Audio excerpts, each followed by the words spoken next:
berbagi kisah tentang gempa bumi dan tsunami Flores tahun 1992.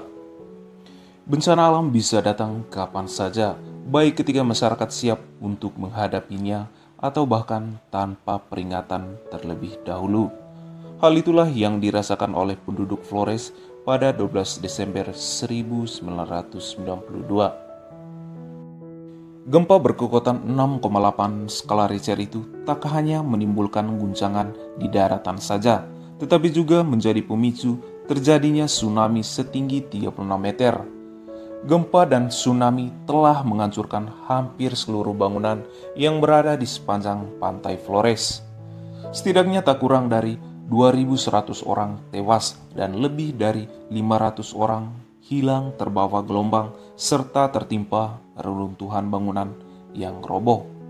Sekitar 447 orang mengalami luka berat dan lebih dari 5.000 orang harus mengungsi ke tempat penampungan. Bencana gempa itu menghancurkan sedikitnya 18.000 rumah, 113 sekolah, 90 tempat ibadah, dan ratusan gedung perkantoran. Wilayah yang terkena dampak gempa cukup besar terdapat di wilayah Kabupaten Sika, Ngada, Ende, dan Flores Timur.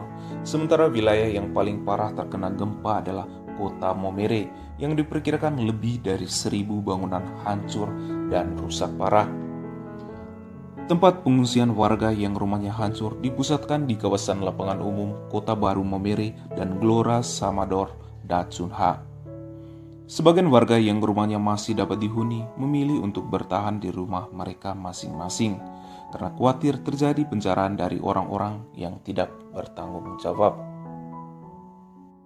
Daya rusak tsunami di beberapa titik jadi kian besar karena gelombang masuk ke teluk yang menyempit. Yang paling parah terjadi di Teluk Momere dan Teluk Hading yang termasuk wilayah Larantuka. 3 kampung pesisir di Kabupaten Flores Timur lenyap disapu gelombang. Keadaan serupa juga menimpa Pulau Babi. Di pulau yang terletak di utara Teluk Momere itu ada perkampungan warga Buton. Kampung itu berubah jadi puing usai diguncang gempa. Gelombang pasang berlangsung lebih kurang 15 menit lamanya dan berkali-kali mendorong puing-puing rumah yang sudah hanyut di antara pohon-pohon kelapa yang tetap berdiri tegak. Ketika surut kembali, semua benda, rumah, perahu, dan barang-barang lainnya seolah-olah disapu ke laut.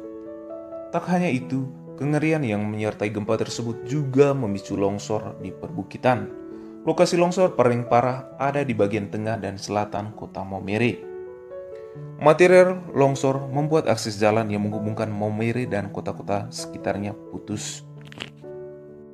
Respon pemerintah pusat di Jakarta saat itu sangatlah cepat.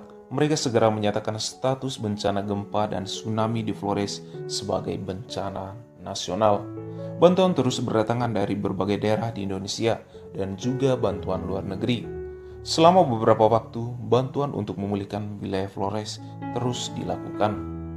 Alexander Idong, Bupati Sika saat itu, bersama jajarannya terus bekerja keras memperbaiki keadaan di wilayah Flores yang terkena dampak paling parah, seperti Ende, Flores Timur, Sika, dan Ngada. Pemerintah daerah dan pusat melakukan banyak perbaikan infrastruktur, terutama tempat tinggal warga yang rumahnya sudah tidak dapat dihuni. Perlahan-lahan Flores kembali bangkit hingga akhirnya dapat pulih dari gempa bumi tersebut.